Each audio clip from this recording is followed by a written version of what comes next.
കൊള്ളാവില്ല രണ്ടുപേരുടെ തോർത്തൊക്കെ കൊടുത്തെല്ലാം എന്നിട്ട് ഇതാണ് വീട്ടിൽ ക്ഷേമം ഇതാണ് നോക്കി ഞാൻ അങ്ങോട്ട് അവിടെയാണ് മെയിൻ ആയിട്ടുള്ളത്. അവിടെ ഇവിടെ അല്ല അങ്ങോട്ട് പോണം. ഇവിടെ അച്ഛമ്മക്ക് എന്ത് ചെയ്യും? അച്ഛനില്ല ഉണ്ട്. സന്തോഷം. നമ്മളിപ്പോ പോകുന്ന അങ്ങോട്ടാണ്? ഇപ്പൊ നമ്മുടെ കൃഷി സ്ഥലത്താണ് നമ്മൾ പാട്ടം എടുത്ത് ചെയ്യണത്. പാട്ടത്തിനെടുത്തിരിക്കും അല്ലേ? ആ ഓ ശരി. അത് 6 വസ്തു മോളെ? അത് അവിടെ പായിക്കാട്ടുകാരുടെ. ആണോ? ആ അയറ്. ഇപ്പൊ ഇവിടെ ഇത്രയും ബന്ധിയാണ് നട്ടിരിക്കണം ഓണത്തിനായിട്ടുള്ളത്. ഇത് കൊള്ളാമല്ലോ, ഒരു പുതിയ രീതിയാണല്ലോ വെച്ചേക്കുന്നത്. കുറെ മുളകുണ്ടല്ലോ. മുളക് പറിക്കാറായല്ലോ മോളെ. അതെന്താ പറിക്കാൻ? പിന്നെ അത് പഴുക്കാൻ വേണ്ടിട്ടിരിക്കും. അയ്യോ, അതിന്റെ വിത്തെടുക്കാൻ വേണ്ടിയാണോ? ഇത് അമ്മയാണ്. ആ നമസ്കാരം. എല്ലാ ദിവസവും നോക്കും. ഇവിടെ വരാത്ത ഒറ്റ ദിവസവും ഇല്ല. രാവിലെയും വൈകിട്ടും കയറും. അത്രയ്ക്ക് അടുപ്പമാണ്. ഓരോ ചെടിയെ അറിയാം. ഇതൊക്കെ ഇതൊക്കെ പുള്ളി ഇതൊക്കെ കുത്തുകയും ഇതൊക്കെ കയറും എന്ത് ചെയ്യും? അതിന് മറ്റേ സുഡോമോണസ് അല്ലെങ്കിൽ വല്ല മറ്റേ പുകയില കഷായം കടിച്ചാൽ പ്രിൻസിപ്പൾ നല്ല പിന്തുണയല്ലേ? എനിക്ക് അന്നും തോന്നുന്നു നല്ലവണ്ണം ഈ കാര്യത്തിലെല്ലാം സഹായിക്കും. അതിന് നാളെ തൈ നിറഞ്ഞു ചാണാൻ ഒഴിച്ചു കൊടുത്തും പിന്നെ കോഴിവളമൊക്കെ ഇട്ട് കൊടുത്തിട്ടാ. ആ ചാണകം ഇട്ടേക്കുന്നുണ്ടല്ലേ? ആരാ ഇതൊക്കെ ഇടുന്നത്? ഇത് ഞങ്ങളുടെ ഈ ബന്ധിക്കൊക്കെയുള്ള പ്രധാന വളം. ഇതെന്തൊക്കെ ചേർത്തിരിക്കുന്നത്? ചാണകം മാത്രമേ. ചാണകം മാത്രമേ ഉള്ളൂ? കേരളത്തിലേ കിട്ടാത്ത കുറച്ച് ഇനങ്ങളുണ്ട്. അതെനിക്ക് ഒരാൾ കഴിഞ്ഞ ദിവസം ഡൽഹി വെച്ച് തന്നതാണ്. അതിൻ്റെ ഒരു 2-3 പാക്കറ്റ് നിങ്ങൾക്ക് എത്തിക്കാം കേട്ടോ. കൃഷി, പഠനം, കളരി 3 കാര്യം ഒരുപോലെ കൊണ്ടുപോകുന്നുണ്ട്. വിട്ടുവീഴ്ചയില്ല. എന്തോ ആവാനാണ് നമുക്ക് ആഗ്രഹം ഉണ്ടാവില്ലേ? എന്താണ്? എനിക്ക് ആഗ്രഹം ഒരു അധ്യാപികയാകണമെന്ന്. അതെന്താ അങ്ങനെ ആഗ്രഹിച്ചേ? അല്ല, എനിക്കിങ്ങനെ പിള്ളേരെ പഠിപ്പിക്കുന്നത് ഭയങ്കര ഇഷ്ടമാണ്. യാക്കോ? എനിക്ക് കൃഷി ഓഫീസർ ആയാൽ മതി എന്ന് ആഗ്രഹം. മോളെ ഇതെന്ത് ചെയ്യും ഇതൊക്കെ? ഇതൊക്കെ ഞങ്ങള് ഇവിടെ വിളയുന്ന സാധനങ്ങളാണ് ഞങ്ങൾ ഉച്ചക്ക് കറിയായി സ്കൂളിൽ കൊണ്ടുപോകുന്നത്. ആണോ? വേറെ ഒന്നും എടുക്കുന്നില്ല? ഇല്ല. ഓ വെരി ഗുഡ്. അപ്പോൾ നമുക്ക് വിഷരഹിതമായി കിട്ടുന്നുണ്ടല്ലേ? നിങ്ങൾ കൂട്ടുകാരോട് പറയുമോ ഞങ്ങളിങ്ങനെ ചെയ്യുന്നുണ്ട്, ഞങ്ങളുടെ കറികളൊക്കെ ഞങ്ങൾ ഇങ്ങനെ ഉണ്ടാക്കുന്നതാണ് എന്ന് പറയുമോ? അവർക്കൊരു താല്പര്യം ഉണ്ടാവുന്നുണ്ടോ മറ്റു കൂട്ടുകാർക്ക്? പിന്നെ തീർച്ചയായിട്ടും നല്ല സപ്പോർട്ടാണ് സ്കൂളിൽ. അവരൊക്കെ ചെയ്യുന്നുണ്ടോ? വീട്ടില് ചെറിയ രീതി പച്ചമുളക് അവരും ചെയ്യുന്നുണ്ട്. ഇപ്പൊ എന്തൊക്കെ നട്ടിട്ടുണ്ട്? ഞാൻ നേരത്തെ പറഞ്ഞല്ല വേറെ ഇപ്പൊ വഴുതനുണ്ട്, പച്ചമുളകുണ്ട്, ഇവിടെ തക്കാളിയും കാന്താരിയൊക്കെ നട്ടിട്ടുണ്ട്. ഇപ്പൊ തക്കാളി ഉണ്ട്, കാന്താരി ഉണ്ട്, പച്ചമുളകുണ്ട്, പിന്നെ വഴുതനുണ്ട്, വാഴ, ബന്ദി, വെണ്ട. ഈ ബന്ദി എല്ലാം കൂടെ ആകുമ്പോ എന്ത് ചെയ്യും? കുറച്ച് ഞങ്ങളുടെ സ്കൂളിലേക്കും കൊടുക്കാം. അത്തപ്പൂക്കളൊക്കെ വിൽക്കണം. നമുക്ക് വിറ്റ് പൈസ ഉണ്ടാക്കണേ. കിട്ടിയ പൈസ എല്ലാം കൂടെ കഴിഞ്ഞ ദിവസം എന്നെ ഏൽപ്പിച്ചില്ലേ? അയ്യോ, അത് ഞാൻ പറയാൻ മറന്നുപോയി. എന്തിനാ നമ്മൾ എന്നെ ഏൽപ്പിച്ചെന്ന് വന്നിട്ട്? അത് വയനാട്ടിലെ ദുരന്തബാധിതരെ സഹായിക്കാൻ വേണ്ടി കൃഷിയിൽ നിന്ന് കിട്ടിയ വരുമാനം ഈ 2 പേരും കൂടി കൊണ്ടുവന്ന് എന്നെ ഏൽപ്പിച്ചു. അത് ഞാൻ മുഖ്യമന്ത്രിയുടെ ദുരിതാശ്വാസ നിധിയിലേക്ക് കൈമാറിയിട്ടുമുണ്ട്. ഇപ്പൊ ഈ വെണ്ട തീരാറായിട്ട് നിൽക്കണം. അപ്പൊ നമ്മൾ അടുത്ത വെണ്ട ഇവിടെ നട്ടു കൊടുത്തിട്ടുണ്ട്. ഈ സ്കൂളിൽ കൊണ്ടുപോകുന്ന അടുത്ത തീരാൻ നേരത്തോളം അടുത്ത മാറ്റുന്നത്. ഗ്യാപ്പ് ഉണ്ടാവാൻ പാടില്ല. ഇവിടെ നേരത്തെ ഇങ്ങനെ പീച്ചിങ്ങയും പടം അല്ലെങ്കിൽ ഇവിടെ ഈ ഒരു ബന്ദി വെച്ചിരിക്കണതിന്റെ ഇവിടെ ആയിരുന്നു. അത് കഴിഞ്ഞ പിന്നെ ഇങ്ങോട്ടാക്കി. ഈ 2 മക്കൾ എനിക്കേറെ പ്രിയപ്പെട്ട 2 കുഞ്ഞുങ്ങളാണ്, അയനശ്രീയും അനുശ്രീയും.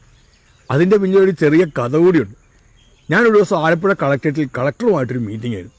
മീറ്റിംഗ് കുറേ ഏറെ വൈകി. ഞാനന്ന് ഉച്ചയ്ക്ക് ഭക്ഷണവും കഴിച്ചിട്ടില്ല. 4 മണിക്ക് ശേഷം ഞാൻ കളക്ടറേറ്റിൽ നിന്ന് ഇറങ്ങുമ്പോൾ ചേർത്തലയിലെ എൻ്റെ ഓഫീസിൽ നിന്ന് എനിക്കൊരു ഫോൺ കോളാണ്. ചേർത്തല ഗേൾസ് ഹൈസ്കൂളിൽ നിന്ന് കുറച്ച് കുട്ടികൾ കാണാൻ വന്നിരിക്കുന്നുണ്ട്, മിനിസ്റ്റർ എപ്പോൾ എത്തും എന്ന് ചോദിച്ചു. ഞാൻ ആലപ്പുഴയിൽ നിന്ന് ഇറങ്ങിയിട്ടേ ഉള്ളൂ, ഞാൻ ഉടനെ എത്താൻ പ്രയാസമാണ് എന്ന കാര്യം അവരോട് പറഞ്ഞു. എങ്കിൽ ആ കുഞ്ഞുങ്ങളോട് ഫോണിലും സംസാരിക്കാം, അവർ വന്നിരിക്കുകയല്ലേ എന്നായി. എൻ്റെ ധാരണയും കുട്ടികളും രക്ഷകർത്താക്കളും അല്ലെങ്കിൽ ടീച്ചർമാരും എല്ലാം കൂടി ആണെന്നായിരുന്നു എൻ്റെ ധാരണ. ഫോണിൽ കൊടുക്കൂ എന്ന് പറഞ്ഞു. അധ്യാപകരാരെങ്കിലും ആയിരിക്കും ഫോൺ എടുക്കുക എന്ന് കരുതുമ്പോൾ അങ്ങേ തലയ്ക്കൽ നിന്ന് ഒരു കൊച്ചു സ്വരം, ഇവളാണ്, ഈ 6ാം ക്ലാസ്സുകാരിയാണ് അങ്ങേ തലയ്ക്കൽ വന്നു നിന്നത്. ഞാൻ എന്താണ് കാര്യം? ഒന്നുമില്ല, മന്ത്രി വന്ന് കാണാൻ വന്നിരിക്കുന്നു എന്നൊക്കെ നല്ല ഗംഭീരമായി യാതൊരു പ്രയാസവും ഇല്ലാതെ അവൾ സംസാരിക്കുകയാണ്. വേറെ ആരാണ് കൂടെയുള്ളത്? ചേച്ചിയുണ്ട്, ഒരു കൂട്ടുകാരിയുണ്ട്. ഇവർ 3 പേരും കൂടിയാണ് വന്നിരിക്കുന്നത്. മന്ത്രി വന്ന് കാണണമെന്ന് കരുതി. എന്തിനാണ് കാണണമെന്ന് കരുതിയത്? ഞങ്ങൾക്ക് കുറച്ച് കൃഷിയുണ്ട്, ഞങ്ങൾക്ക് സ്വന്തമായി വസ്തുവൊന്നുമില്ല, ഞങ്ങൾ കുറച്ച് വസ്തു തൊട്ടടുത്തുള്ള ആളിൽ നിന്ന് എടുത്തിട്ട് ഞങ്ങൾ കൃഷി ചെയ്യുന്നുണ്ട്. മന്ത്രി ഞങ്ങളുടെ കൃഷി കാണാനൊന്ന് വരുമോ എന്നറിയാൻ വേണ്ടിയിട്ടാണ്. ഞാൻ പറഞ്ഞു ഞാൻ വരാം എന്ന് പറഞ്ഞു. വേറെ ആരുണ്ട് കൂടെ ചോദിച്ചു. ഞങ്ങൾ 3 പേരും മാത്രമേ ഉള്ളൂ എന്ന് പറഞ്ഞു. വീട്ടിൽ പറഞ്ഞിട്ടാണോ വരുന്നതെന്ന് ചോദിച്ചു. അല്ലാതെ പറഞ്ഞു. എത്ര മണിക്ക് നിങ്ങൾക്ക് തിരിച്ച് വീട്ടിലെത്തണം? 4:00 ഞങ്ങൾക്ക് വീട്ടിലെത്തണം. ഞാനപ്പോൾ നോക്കിയപ്പോൾ 4:20 കഴിഞ്ഞിട്ടുണ്ട്. ഞാൻ പറഞ്ഞു പിന്നെ കാണാം മക്കളെ എന്ന് പറഞ്ഞ് ഞാൻ വിട്ടു. ഞാൻ വരുന്ന വഴിക്ക് ഞങ്ങളൊരു ഭക്ഷണം കഴിക്കാൻ വേണ്ടിയിട്ട് ഹോട്ടലിലവിടെ നിർത്താൻ തുടങ്ങുമ്പോൾ എൻ്റെ ഗൺമാൻ എന്നോട് പറഞ്ഞു, സാർ 2-3 കുഞ്ഞുങ്ങൾ അവിടെ കാത്തിരിക്കുന്നുണ്ട്. ഞാൻ പറഞ്ഞില്ല. അവരോട് ഞാൻ പറഞ്ഞു അവരെല്ലാം പോകും, അവർക്ക് ഓഫീസിൽ നിന്ന് എന്തായാലും ചായയൊക്കെ വാങ്ങിച്ചു കൊടുക്കും, അങ്ങനെ ഒരു ശീലമുണ്ട് അവിടെ, അതുകൊണ്ട് അവർ പോയിട്ടുണ്ടാവും എന്ന് പറഞ്ഞു. ഇല്ല സാർ എന്ന് പറഞ്ഞു. എന്നാൽ ഒന്നുകൂടി വിളിച്ചു ചോദിക്കാൻ പറയുമ്പോൾ ഈ 3 പേരും ഓഫീസിൽ ഇരിക്കുന്നു എന്ന് പറഞ്ഞു. ഞങ്ങൾ നേരെ വണ്ടി സ്പീഡിൽ വിട്ട് ചേർത്തല ഓഫീസിലെത്തുമ്പോൾ ഈ 3 എണ്ണം അവിടെ യൂണിഫോമിൽ 3 എണ്ണം ഇങ്ങനെ നിൽക്കുകയാണ്. ഇവർ നിന്നിട്ട് എന്നോട് കുറേ വർത്തമാനങ്ങൾ പറഞ്ഞു. ഞങ്ങൾ കുറേ നേരം സംസാരിച്ചു. വീട്ടിൽ പറഞ്ഞിട്ടല്ല, ടീച്ചർമാരോട് ആരോടും പറഞ്ഞിട്ടില്ല. ഇവർ 3 പേരും കൂടി വന്നത്. നേരത്തെ പറഞ്ഞതുപോലെ ഒരാൾക്ക് തോന്നി അങ്ങനെ പോണോ വേണോ എന്നൊക്കെ സംശയമായി. ഇവർ 2 കൂടി പറഞ്ഞു അല്ല നമുക്ക് പോകാം എന്ന് പറഞ്ഞു. ഇവർ 2 ചേച്ചിയും അനിയത്തിയുമാണ്. 9ാം ക്ലാസ്സുകാരി നിൽക്കുന്നു, 6ാം ക്ലാസ്സുകാരി നിൽക്കുന്നു. 6ാം ക്ലാസ്സുകാരിയാണ് കേട്ടോ അന്നെല്ലാം ഹെഡ് ചെയ്തത്. അവളാണ് എന്നോട് സംസാരിച്ചത് മുഴുവൻ. എനിക്ക് ഭയങ്കരമായ സന്തോഷമായിപ്പോയി. നമ്മുടെ 3 കുഞ്ഞുങ്ങൾ ഇങ്ങനെ വന്ന് നിൽക്കുന്നു. അവർ നമ്മുടെ അടുത്ത് വന്ന് ഈ കാര്യങ്ങളെല്ലാം പറയുന്നു. അവരുടെ ആത്മാർത്ഥത സത്യത്തിൽ എന്നെ വല്ലാണ്ട് ആകർഷിച്ച ഒരു കാര്യമായിരുന്നു. ഞാൻ അടുത്ത ദിവസം അവിടെ ചെന്നു, സ്കൂളിൽ ചെല്ലുന്നുണ്ടായിരുന്നു. അത് കുട്ടികൾക്ക് ഉള്ള ഒരു സമ്മാനദാനമായിരുന്നു. SSLCക്ക് +2-ന് മികച്ച വിജയം നേടിയ കുഞ്ഞുങ്ങളെ അനുമോദിക്കുന്ന ചടങ്ങായിരുന്നു. ഞാൻ അങ്ങോട്ടേക്ക് ചെല്ലുമ്പോഴേക്കും ആ വഴിയിൽ വെച്ച് തന്നെ 3 എണ്ണവും എന്നെ വന്ന് പിടികൂടി. ഞങ്ങൾക്ക് കുറച്ച് കാര്യം പറയാനുണ്ട് എന്നൊക്കെ ആധികാരികമായിട്ട് അടിക്കുകയാണ്. പ്രിൻസിപ്പൾ അടക്കമുള്ള ആൾക്കാരും ചെയർപേഴ്സൺ, വൈസ് ചെയർമാൻ സകലരും നോക്കി നിൽക്കുമ്പോൾ 3 എണ്ണം വന്ന് എന്നെ പിടിച്ചു നിർത്തി. പോരുത്, ഞങ്ങൾ കുറച്ച് കാര്യങ്ങൾ പറയാനുണ്ട്. ഞാൻ അന്തം വിട്ട് നിൽക്കുകയാണ്. ആധികാരികമായിട്ട് എന്നോട് പറയുകയാണ്, സാർ ഇത് സംസാരിക്കുമ്പോൾ കൃഷി കാര്യങ്ങളെക്കുറിച്ച് കുറച്ച് കാര്യങ്ങളോട് പറയണം. എനിക്കൊരു നിർദ്ദേശം നൽകുകയാണ്. നിർദ്ദേശമല്ല, ഏതാണ്ട് എനിക്ക് ഉത്തരവ് നൽകുന്നത് കാട്ടണം. പിന്നെ കയറിയിട്ട് എന്താ പറയേണ്ടത്?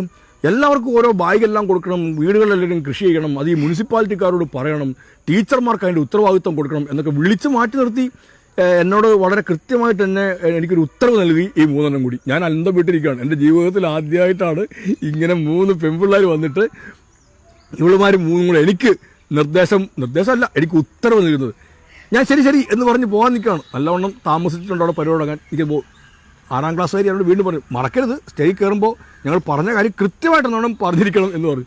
ഞാൻ ആ സ്റ്റേജിൽ പറഞ്ഞു, ഈ 3 എണ്ണം എനിക്ക് ഉത്തരവ് തന്നിരിക്കുകയാണ്, അവരിത് കൃത്യമായി പറയണം എന്നോട് പറഞ്ഞിട്ടുണ്ട്, ഞാനത് പറയുന്നു, അതുകൊണ്ട് ആ കാര്യം നമുക്ക് നടപ്പിലാക്കണം എന്ന് പറഞ്ഞു. ഞാൻ ഇവരുടെ ധൈര്യത്തെ, ഇവരുടെ ആത്മാർത്ഥതയെ, ഇവരുടെ അർപ്പണബോധത്തെ, ഇവർക്ക് ഒരൊട്ടും സങ്കോചമില്ലാതെ ഏതൊരാളിൻ്റെ മുമ്പിലും അഭിപ്രായങ്ങൾ പറയാനുള്ള ഇവരുടെ കഴിവുണ്ടല്ലോ, ആ കഴിവിനെ നമ്മളെ പ്രോത്സാഹിപ്പിച്ചേ മതിയാവുള്ളൂ. ഒരു പെൺകുട്ടിയുടെ അച്ഛൻ കൂടിയാണ് ഞാൻ എന്നതുകൊണ്ട് എനിക്ക് അതിയായ സന്തോഷമുണ്ടായി. അവർ 3 പേരും സ്കൂളിൽ താരങ്ങളായി മാറി. നേരത്തെ പറഞ്ഞല്ലോ, പ്രിൻസിപ്പൽ അടക്കമുള്ളവർ ഇവരോട് പറഞ്ഞു, ഹയർ സെക്കൻഡറിക്കാരുടെ കൃഷി കാര്യങ്ങൾ നിങ്ങൾ കൂടി ഒന്ന് നോക്കണം എന്ന് പറഞ്ഞിരിക്കുന്നു.